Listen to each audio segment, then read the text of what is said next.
Sounds good. All right, you're live. I'm alive. I am. Are you sure I'm alive? In which probability? In which universe am I alive? This one. Multiverse here. Okay. I'm actually going to make sure that this, yep, we're good. Okay, so hi everybody. Welcome. Welcome to my kitchen. I'm so happy everybody is here. Today we're going to make a simple chickpea curry with garlic ghee. And we're also going to make some Indian rice with saffron, spices, and cumin. I'm actually going to start first with the rice because it's going to take a little bit longer. These are really simple recipes. They're not really complicated at all. And so you can do them pretty quickly. And we'll talk about like different things you could do, you know, if you wanted to change things around. Let's see. Okay, so this is kind of an informal setting, like I'm not a formal person at all. So you can interrupt me if you want to by unmuting. You can, you know, post a question in the chat, and Courtney will monitor the chat, and I'll take a break in between things to make sure I get your questions answered. And I'm also going to transport you over to my stovetop so you can actually watch what I'm doing over there, because both things are going to need to be on the heat today because we're cooking these things. So I guess we should just go ahead and get started. So, all right, I'm going to bring you over here and we're going to get started on the rice. So I'm going to make sure when I take you over here that you can see what I'm doing there. So I'm going to say, okay, Courtney, can you see that okay? Or yep, I can see it. Anybody know? Can you see it okay, Janine? Everybody good? Okay, good. All right. So I have started out, I have just in here, I have some ghee, some original ghee. You can see I have that in here, and I'm just going to heat this ghee on like a medium to medium high heat and get that really melted and fluid. And then I'm going to add some spices to this, including one of my favorites. Got to show you this. This is Kashmiri saffron, and it is just beautiful and amazing. I'm also going to use an Indian bay leaf, and these Indian bay leaves are very unique because they're really, really long compared to the bay leaves we're used to using, but they help to add a nice flavor to everything. And this is getting hot, but I'm going to still give it a few more seconds here to heat up a little bit more. And I don't know, you know, you guys have probably cooked a bit with spices before. These are whole cumin seed that are not toasted or not cooked at all. So I'm going to cook those until they start to brown a little bit or darken a little bit. And quite frankly, that's not but a few seconds. And then I'm going to add some green cardamom pods, and then a bay leaf, and then my cardamom, then my Kashmiri saffron, and then we'll add our rice and some salt and some water. So I think this is fine, and I'm gonna see how this does. So hope you can see. So it looks like, yeah, I'm gonna throw that in there and start cooking this. And you can see it sizzling in there. So hopefully you can see that. Let me see actually before it gets too hot, if you can see that better. There. Okay, so this is sizzling. I'm just going to stir it constantly here up to maybe 30 seconds or so. And then I'm going to add my cardamom and bay leaf. Start with your cumin seed first, then kind of it doesn't matter what you're going to do next. Okay, this is ready now for the bay and the cardamom. I'll just throw that in there for a few seconds. Like that. Good. Okay. And hopefully you can see that too. And then I'm going to take, this is kind of sizzling here a bit. Hopefully you, okay, let me just take just a pinch. I'm just going to do a little pinch here, like about that of the, oh my gosh, that's gorgeous, of the saffron, and stir that around. Okay. Beautiful. And I can really smell that toasted cumin in there too. So now what I'm going to do is I'm actually going to add the rice now. And I really washed this rice until it was nice and clear, the water, very clear. And let it kind of sit a little bit, and it kind of dries out naturally with the air, but it's well washed. And I think that's really important, to wash the rice as well as you can, so that the water is pretty clear, if not completely clear. And it can take a little patience sometimes. I grew up in Hawaii, and so I grew up on a Japanese diet. I'm just going to stir this rice around, by the way, until it kind of starts to turn a little bit opaque, and get it really coated in the ghee and the spice. So growing up in Hawaii, we ate a lot of rice cooked the Japanese way. And my best friend in high school, her grandmother, we called her Obachan, she taught me the importance of rinsing rice, to remove the starch from the rice, and that it would give a cleaner product after it was finished, a cleaner tasting, a better consistency, and mouthfeel. So I've always followed that. And I know in India, because I also lived in India for a year, that is also the case, that the rice is always washed. So this is starting, I can see some of these grains starting to get a little bit lighter or translucent. There we go. So hopefully you can see that too. Now we add the whole green cardamom pods, and in the cooking process, they will kind of often break open a little bit, but the black seeds, are not going to be dispersed throughout, which, could be a little bit of a shock if you end up biting into one and get that strong burst of the cardamom flavor. You want the essence of the cardamom, but not necessarily a taste of the whole seed. But if you love the cardamom flavor, you can always put some cardamom powder into this and do it that way. That's fine too. You could even add a cinnamon stick to this, and that would also be good. Okay, so I think this is just fine. And you can see that, like that. I am now going to put in 2 cups of water and some salt. Okay. So I'm going to put about a half a teaspoon of salt in there. I use the Himalayan pink salt for pretty much everything I do. That right there, it is a really wonderful high mineral salt that is, I think it's just really healthy. And also, I think it's important for healthy adrenal glands that we cook with an adequate amount of salt. Of course, there will be certain instances where it may be contraindicated to have too much salt. But in general, the right amount of flavor of salt, depending on you, is good. Or if you know, for example, that too much salt doesn't work for you, then cut back.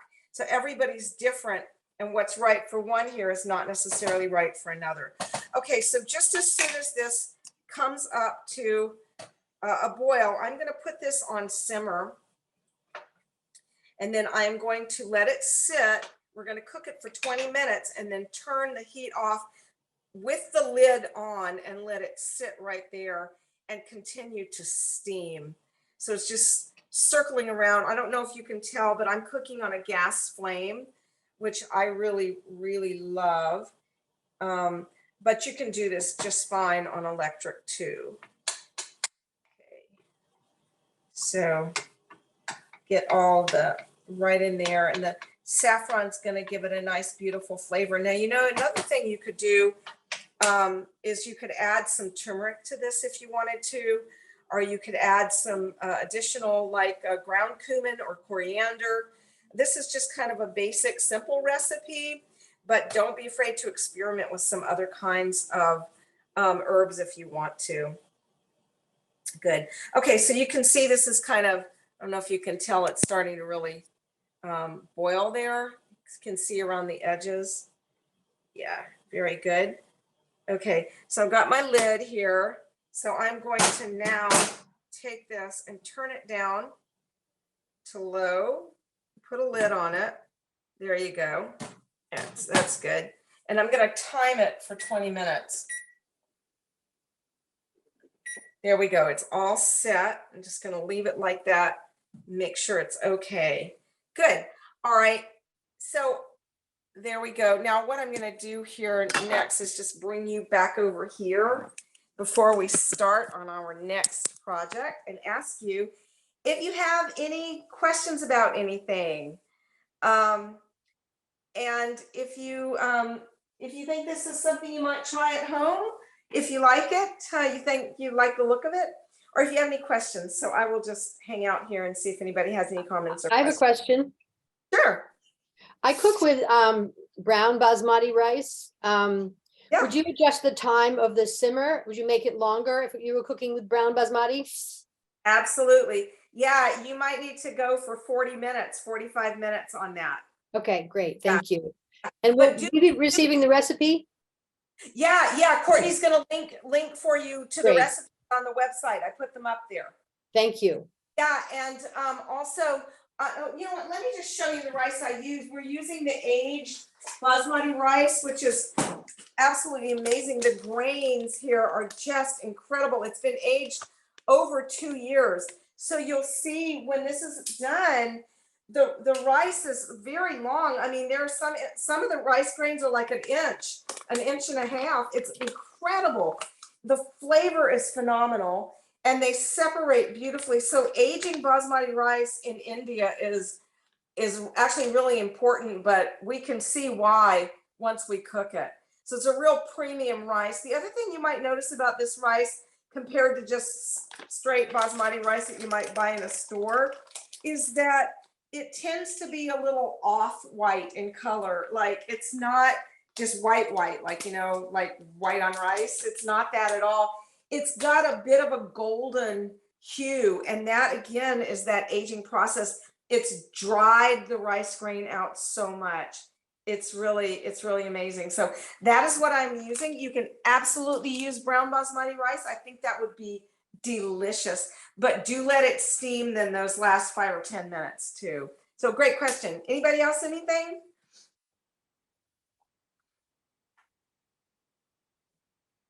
Okay, I do want to make a note here on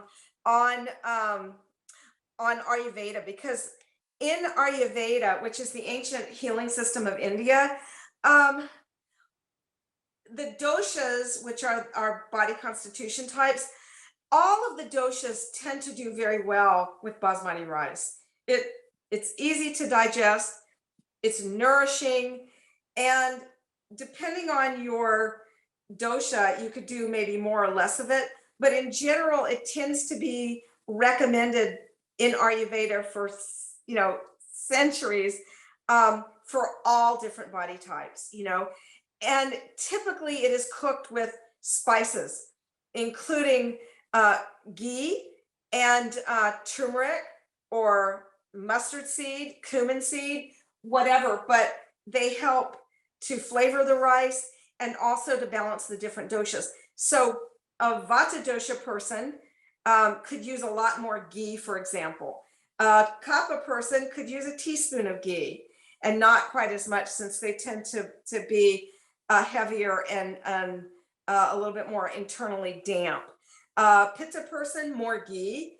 And you can vary your spices also depending on your primary dosha, or if there's a particular imbalance that you want to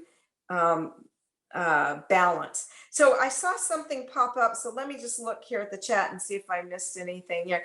That was it. So Vijaya says how about using quinoa? Yes, you can absolutely use quinoa for this recipe as well. You might want to cook it for about 15 minutes and then again let it steam for 5 or 10 extra minutes. That would be good. Do the vitamins wash away with the rinsing? You know, possibly a little bit, but really the vitamins that are water soluble anyway are going to go into the water and then be kind of absorbed into the rice again. So, you know, you could rinse away some, but you still definitely want to rinse away dirt or debris and an excess of starch. But that is a good question, and you could be rinsing away some of the vitamins, you know. Pure Indian foods. Okay, I see that. And anything, what kind? Okay, there. Okay, good. All right. Anybody else? Any questions or comments on anything?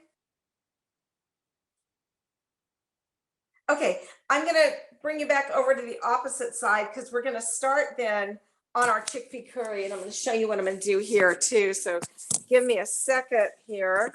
Like get this, there you go, set up. So I'm just going to move this, change it here, where I'm going to put some of this right here and get this turned on. Now in this pot, which you'll see here in just a second, I've actually got some garlic ghee in there. And the garlic ghee is just, oh my goodness, it's absolutely amazing. And I think I told you I grew up in Hawaii. And so for me, I love garlic and used to have it a lot with roasted or toasted sesame oil. So I started using, make sure you can see this. I started using a combination. Is everybody good with seeing this? Make sure. I want to make sure you can see that. If you can't see this, please let me know. There we go. I think you probably are good. I started mixing the toasted sesame oil with garlic ghee, the Pure Indian Foods garlic ghee. And oh my goodness, it is absolutely amazing. So I will often do that for stir fries, like for Asian stir fries. It's so good. In this recipe, we're going to start with the garlic ghee. I'm heating it up, and I'm literally going to stir about a tablespoonful of curry powder into the garlic ghee. I love this curry powder. It is such a great blend. It's savory and wonderful. And so I'm going to stir that in there. So I'll just add that right now. Get that stirred around. You can see that's kind of getting all yummy in there. So really just for, you know, a few seconds, and then I'm going to stir in, there you go, some tomatoes. So these are just canned diced tomatoes, all it is. I'm adding that, canned diced tomatoes. I'm going to stir that in there as well. And then I'm going to add my chickpeas. These are just garbanzo beans. You know, you can just use the canned garbanzo beans. This is intended to be a very fast recipe. If you have some that are freshly cooked, use those as well, you know. But this is meant to be a, hey, what can I do in a short amount of time that's really healthy? Now, if you think, okay, this is great, but I need more vegetables, throw in, you know, a couple handfuls of baby spinach and some grated carrots. So no chopping needed, you know, but still will give you some vegetables, you know, and that's fine too. You know, you could throw in some onion right now or anything else you want. But again, the idea is, what can I do really quickly when I'm pressed for time and I don't have a lot of time to spend? You know, it's easy to open up a can of garbanzo beans and rinse and drain them, and to crack open a can of diced tomatoes. So now I've got that in there. I'm going to also add some salt and pepper to this. I'm going to use my Himalayan pink salt here, and I've got it. I just keep it right here. Now, my garbanzo beans were salt-free, so I know that this is going to need a good amount of some salt. But do check, because sometimes there's a good amount of salt already in the diced tomatoes. So you'll need to taste and adjust the seasonings. You can add some pepper. I'm going to put a little bit of black pepper. The curry powder will have a nice bit of a kick to it anyway.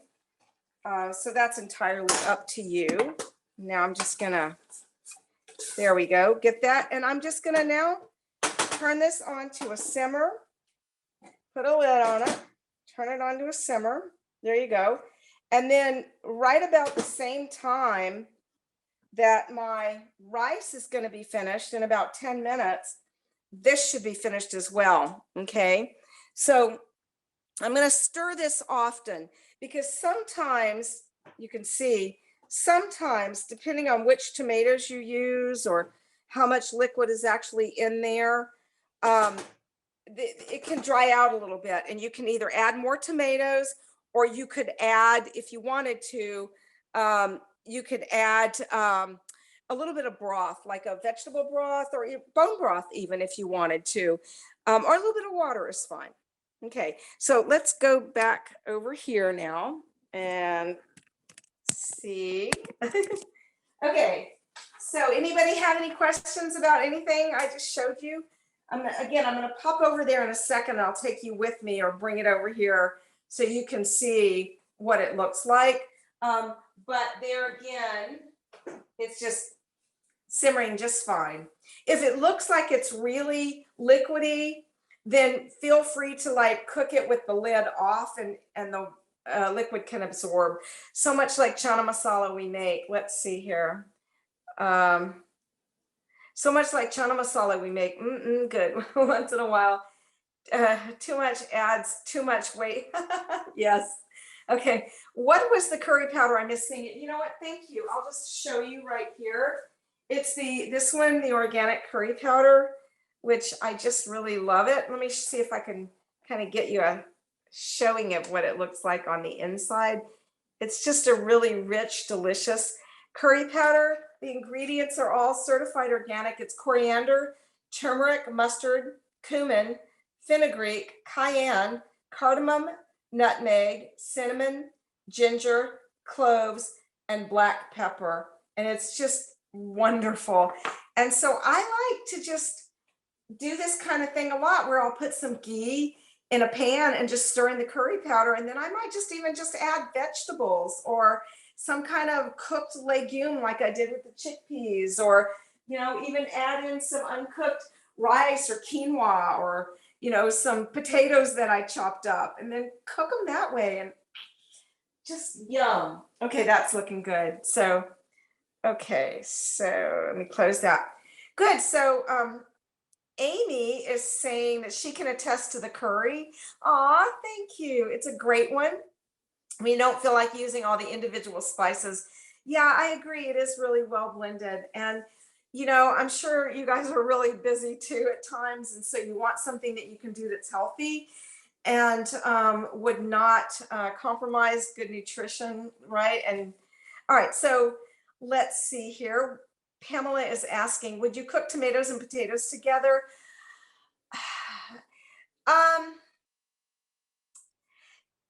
So certainly you can, and I do, but I've not done that often. I've not often done it, but I would imagine it would be delicious. If I would, but I don't do it often. I'm trying to think of when I usually do potatoes. Sometimes in a stew or a soup, there'll be tomatoes and potatoes. I think it would be delicious here. You could do that because the tomatoes, if you're cooking them in ghee and the curry powder, they're actually gonna get drier, and when they do that, they get sweeter, right? And that's when they're really good. So aloo gobi, exactly, delicious. Potatoes, cauliflower, and tomatoes. The aloo gobi is so good. So when you cook the tomatoes down in the ghee and the curry powder, a lot of the liquid, it gets absorbed, and they get drier and sweeter, so it's delicious. Yum. Good. Actually, I remember one time I did roast tomatoes with potatoes in the oven, and with cherry tomatoes, I did roast them. And I also remember I put little slivers of sun-dried tomatoes in there too, and some extra virgin olive oil and some spices, and that was absolutely delicious.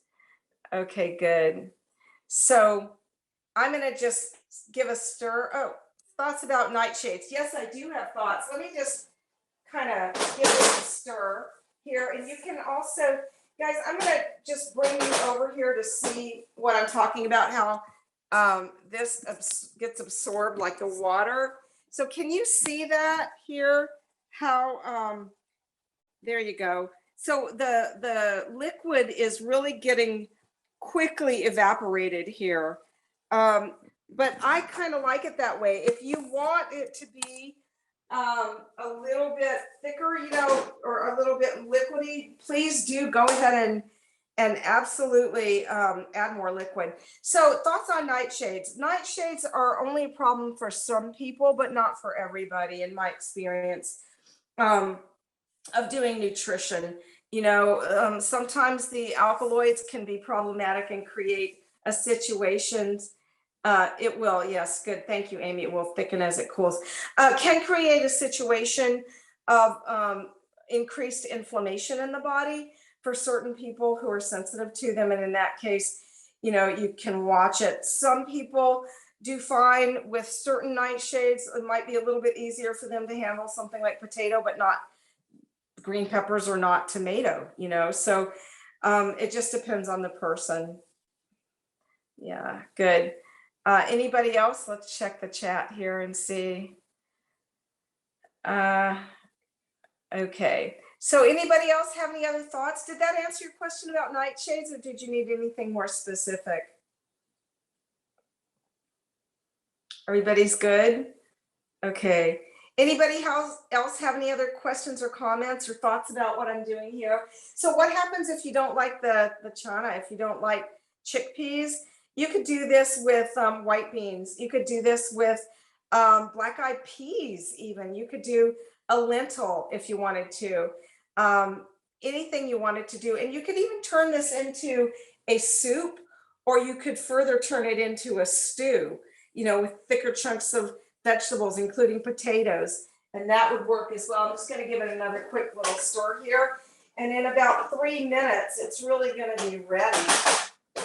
And I'm not going to touch or open in any way the rice. I want that to sit there, and I want that to be completely like tight in its own little universe until after it has steamed. Once I turn the heat off. Yeah, good. Okay, good. One other thing, you know, too, is in Indian cooking, there's a lot of garnish, and usually it's something a little bit cooling because the spices can be pretty intense and in heat, like different kinds of chili peppers and such things. So cilantro is used to kind of balance that. You can use cilantro, which I do all the time. In this case, I happen to have a nice fresh bunch of organic parsley, so I'm just going to use that. But parsley is also wonderful in cooling, but cilantro adds its own unique, wonderful flavor. But you can use any kind of a garnish like that. If you like dill, you could use that. You could use chives or green onions sprinkled on the top of something. The garnish adds additional nutrition, and it also adds beauty to food. And I really believe that food needs to be beautiful when we eat it. And it also needs to be colorful because our bodies love color. And when we eat foods that are different colors, whether it's the deep orange of turmeric or the dark green of spinach or kale, or, you know, it's the purple in the potato or the eggplant skin, our bodies absorb those colors. We absorb the colors of the blueberries, you know, that we eat. And that is also very important. Those are plant compounds, polyphenols, or fancy word for antioxidants that support our immune system and feed the bacteria that live in our guts, those important, our important microbiome. So let me see, because somebody else is chatting with us here. Will there be a transcript of the presentation? Have I done a class on roti or Indian breads? I've not done that. That would be kind of fun to do. And Courtney, will there be a transcript of the presentation? We post on YouTube, and on YouTube we export a transcript and then upload it to YouTube. So that way it has closed captioning. There you go. So yeah, there will be. And there will be something on YouTube. So actually it'll be the whole recording, I think, on their Pure Indian Foods channel on YouTube. Good. Okay. Now, if you are a person who can't do a lot of spice and the curry powder wouldn't work for you, you could use just some powdered or ground cumin and coriander to be able to do this recipe without any of the heat that's in the curry powder. So if heat is just not okay, it really upsets your digestion, it's not a problem at all. There are cooling things that you can do as well. Okay, so it looks like we've got about 9 seconds left to go over here. So I'm gonna bring you back over here and kind of show you what is going on here. All right, so I'm gonna show you that really quickly. You can see there.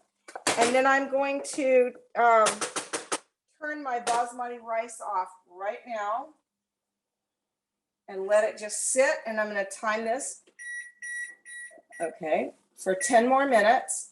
Give it a good 10 minutes there. Okay, and there we go. So you can see what this looks like, and it's beautiful. It smells so, so good. So back over here, and I'm going to show you again, but I'm also going to taste it because I might need a little bit more salt in this since my beans were salt-free, but I might not. So let's see. So I'm going to take one of these and just not burn myself here.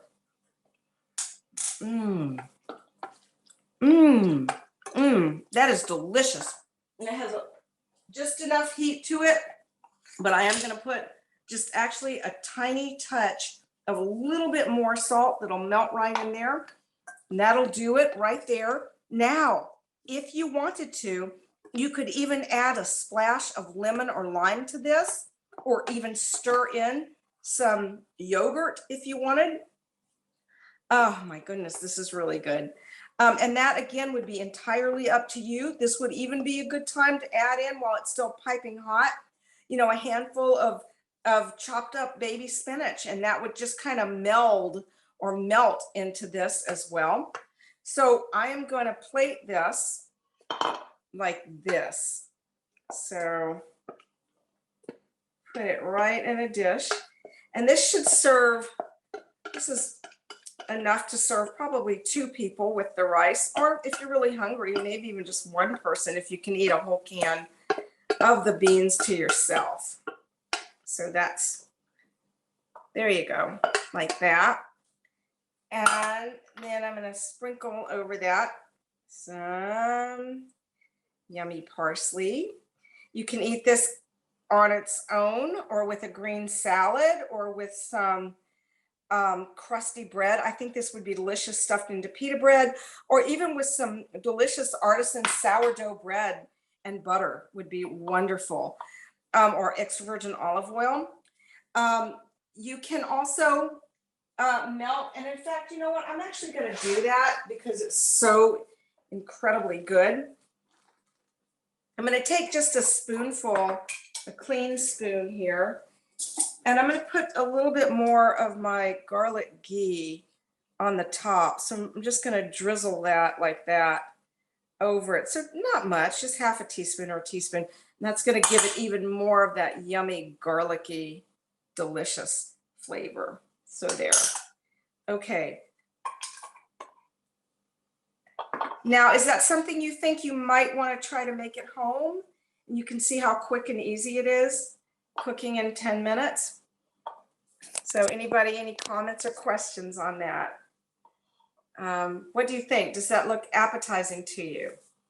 Okay, you can also, of course, serve it right over the rice too. Okay, let's see. So I'm gonna go to the chat here and see. So it looks and sounds yummy. Okay, thank you, Wendy. Can you make garlic ghee at home, and how? You know, Sandeep has actually taught classes of how he's made the ghee, but I'm sure that there would be a way. I've never done it. I've made plain ghee many years ago with butter. You know, Courtney, do you know, are any of Sandeep's classes available where he's shown people how to make ghee? No, we don't have any recordings of him doing those classes. They're all just in-person classes. But I mean, garlic ghee, we make garlic ghee as a shortcut for people that may not always have fresh garlic on hand. But if you can get garlic, I would use fresh ghee. Even Nalini would tell you like fresh ghee is the preference, you know? Yeah, Garlic Yeah. ghee is more of a convenience thing than anything.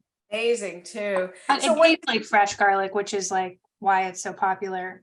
yeah, Like garlic powder doesn't even, you know, garlic Yeah. powder.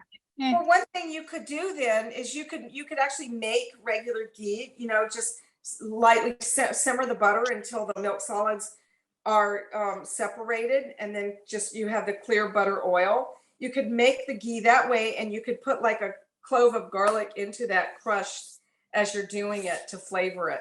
That might be something you can do.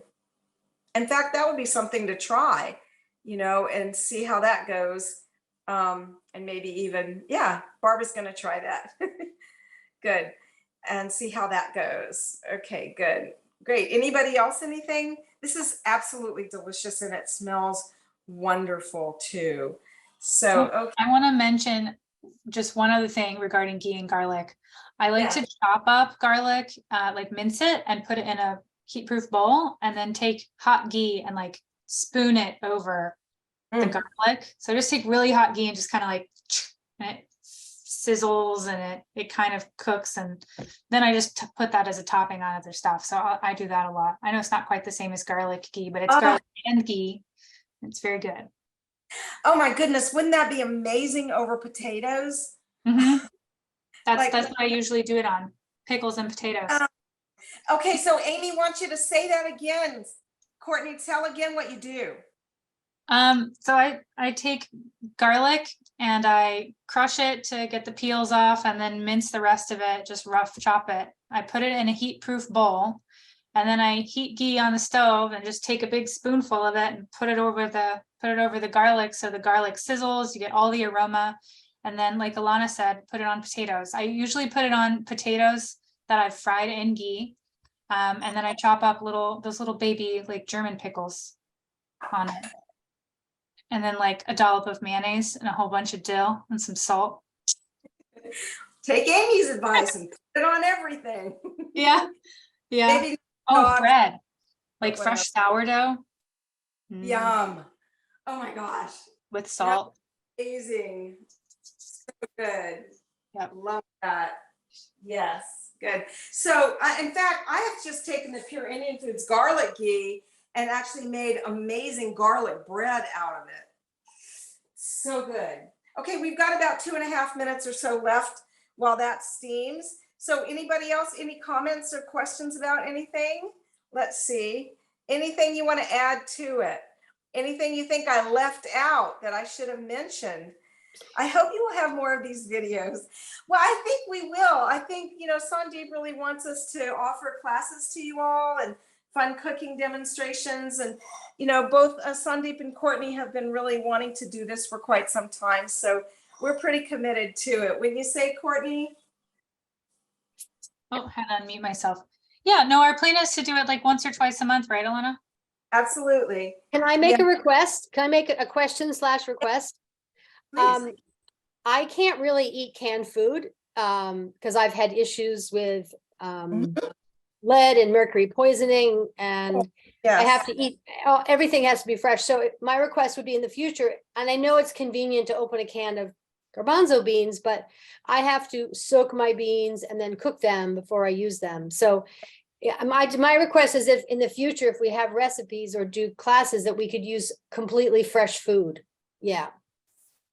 Absolutely. Yeah. And in fact, as I had said earlier, if you have some already cooked on hand, do that. Do you keep them cooked and like ready to eat in your refrigerator, like garbanzo beans? No, well, I can't, I mean, I follow a very pretty strict Ayurvedic diet. Yeah. And so I have to cook in very small increments because it's just me and my partner. And you really shouldn't eat food that's been in the refrigerator for more than one day. Right. You don't want to eat a lot of leftovers, but if if you cook them and leave them, sometimes the next day you can pull them out and cook. Yeah, that's what I do. I have to plan everything ahead and decide I'm going to do 2 dishes of Right. 2 days with the garbanzo beans. And that's that. Do you usually slow cook things then, or do you usually use a pressure cooker? Well, I don't have a pressure cooker, so I just cook them the normal way. On the But- stovetop. Yeah, yeah. Yeah. Okay. Yeah, Yeah. absolutely. I mean, the thing Thank you. is, we want to make sure that everybody gets, you know, this particular recipe was really just something that people can do quick when they're in a hurry. Absolutely. No, I'm not saying that everyone should do this, just good to have, you know, since this is an Ayurvedic class, I think it's an Ayurvedic class. It's a cooking class, but I like to talk Oh. about data as well because it's such an important Okay, good. of Indian cooking. I mean, I just, you know, having lived in India for a year, I learned so much that just, quite honestly, I mean, it changed my life. It made everything better for me, my meditation, my yoga, everything, just knowing about my own, you know, constitutional types and how Yeah, to, no, treat yeah, myself. it's great. So I'm actually It's really great. yeah, well, I'm deeply, deeply appreciating everything that you're saying, you know. So yeah, I mean, we will definitely balance that out and make sure that, you know, again, so I did use, instead of diced, I mean, I use canned stuff here for people who need things in a hurry, but absolutely we'll have those classes where we don't do that too. Yes, Or you could absolutely. just do both, but just to mention it, Yeah, that's all. Yeah. No, Thank you. absolutely, totally respect your position. Thank you. Guys, did you hear my timer go off here? Okay, so I am going to, yeah, we're ready here. So let me just take this. All right, now I'm gonna let you see the rice, exactly what it looks like now. There it is. And I'm just gonna take a fork here now. And I'm going to just, oh, it's lovely. And you can see the grains are nice and separate. You know, it's just beautiful. And it smells so good. And how I'm going to serve this now is I'm going to put it in a dish, right like this. I'm just going to transfer it to my beautiful dish. And I got I can see actually a couple of my cardamom pods in there. There you go. And yeah. We have a few things in the chat. Okay, yeah, I'll be right to the chat. I'm gonna put this right in there, get that in there. Now you can even let this sit a little bit longer and absorb, you know, for better. I'm gonna just make sure you can see everything and also show you that I'm also going to garnish this too. You know, you garnish this with some cilantro or fresh parsley, you know, if you want to. And then this, I'm going to add some toasted or roasted, I roasted these, cashew nuts. And that is, there you have it. That's the basmati rice that is gorgeous that I'm going to end up having for lunch today. And I wish I could feed you all as well, because I do think you would really appreciate all of the different and various flavors here. So yeah, let me go back to the chat here and see. Okay. Okay. What is the price for the Himalayan rice? Courtney can answer that. What is the shelf life of saffron? Saffron will last a very long, long time. Courtney, do you have any example of the shelf life for it? I don't remember it. You know, there's the FDA shelf life, and then there's the actual shelf life. I think we put 2 years on it. Yeah. But it lasts longer than that. So I don't know. Okay. Saffron has a high fat content, so it's not like drying like other spices necessarily, not the same way. It's such a beautiful spice to use. It's really makes the food elegant. Good. All right. So do you think it's more important to eat cooked vegetables soon, but rice and beans okay a little longer? So are you asking, is it Pamela, are you, just to clarify, do you want to know if it's okay to eat the cooked veggies that are like not cooked completely, like that are kind of crisp tender, but rice and beans cook them a little longer? Is that what you're asking? Or just you can just clarify that and I'll answer that for you. Yeah, definitely we can do more recipes that highlight the spices like this one for sure. We answered about the shelf life of saffron. I'm so glad, Wendy, that we're making your mouth water. Courtney, what is the price that you have right there on the Himalayan aged rice right now? I thought it was $10.99, but I guess Sandeep reduced it because we have it at $8.99 right now. Okay. Okay, good, great. And you had me at rice, LOL. I love that. Amy, thank you too. And Barbara. Okay. And so Pamela is saying, I mean, to keep rice and beans longer. Sorry. To keep rice and beans longer. Okay. You mean to keep longer in the refrigerator? Is that what you mean? To keep them a little bit longer and eat them? Are you, in other words, maybe Pamela, unmute yourself and let's talk a little bit, because I think this is probably a really important question that you got there. So.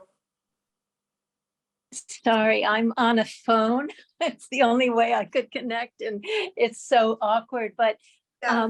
What I was trying to ask so inelegantly is when I cook fresh vegetables, then I make sure I eat them that same day or the next morning for breakfast.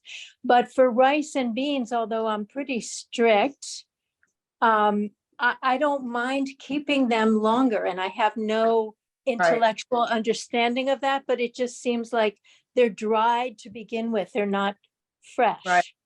Yeah. In the same. You know, I think it's totally fine to keep them longer in the refrigerator, for, 1 to 3 days if you need to do that. I had a talk with Sandeep about that about, the principle in Ayurveda that you really want to eat things freshly prepared and how we can kind of marry that with our lifestyles. And what he was saying is that actually in India, how they kind of take that one step further is, it's really just important that you don't heat it up again more than once. So if you've cooked a bunch of rice and because you've got a busy schedule or whatever, then make sure that you just take whatever and heat it up just once. So don't heat something up, the whole amount and then put it back and then heat it up again. You know what I'm saying? So it's only reheated just once, but not more than once. That makes complete sense. Thank you. And that was, and I really appreciated Sandeep, his knowledge on that, because that was not something I had considered, but I had known for a long time. What I just touched on a little bit earlier is, this point was so brilliantly brought up that really the importance of fresh food and because of the prana, the life force, as it sits a little bit longer, is going to dissipate, right?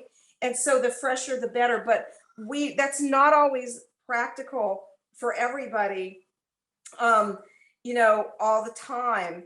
And so we have to kind of work with what we have. And I know for myself, my schedule can get really busy and I will just pull things. I mean, I might make a stew or something that I'll need to eat over the next 2 or 3 days. And I will do that, but I'll just take smaller portions and reheat them, as I need it. And I will do that. So go by what your gut is telling you, go by your intuition, and because oftentimes we will know better than anybody else what our bodies prefer and can handle and what they can't. And I believe that in all cases, we need to respect that. So that's great. All right. And Vijaya is saying, let's see. Okay. Oh, okay. 2 pounds of rice. Well, I'm not sure what this is about. Okay. Okay. So anyway, so anybody else have any other questions about anything? If not, I will let you go and just thank you so much for being here with me today in my kitchen. I really appreciate it. And hopefully again, you might decide to make this. This is appealing to you. So thank you, everybody. And thank you, Courtney. Aw, thank you, Janine. Okay. All right. Thanks, Vijaya and Kimberly and Lisa. All right. You We're guys good. have been Wonderful. Aruna, thank you. Mm. Pamela, thanks so much. Hey, Alana, do you know when we'll do the next class about maybe second week of March, you're thinking? Yeah, well, I'll be with Sandeep actually in Oh, right. so that's probably, it would probably need to be a bit more towards the end of March that we do it. I wanted to do something. Thank you, Shaji and Mimi and everybody. I'm thinking maybe let's do something also with the green Darjeeling tea and some spices, so something like that. You know? Sounds good. And if anybody By has then, requests, you guys can email us. yeah, and also by then, Courtney, we would have moved into the spring. So we really want to focus on the spring foods too and that transition. Yep. So that's good too. Good. All right, Courtney, I will let you sign us off. Thank you All so right. much. Bye, everybody. Bye.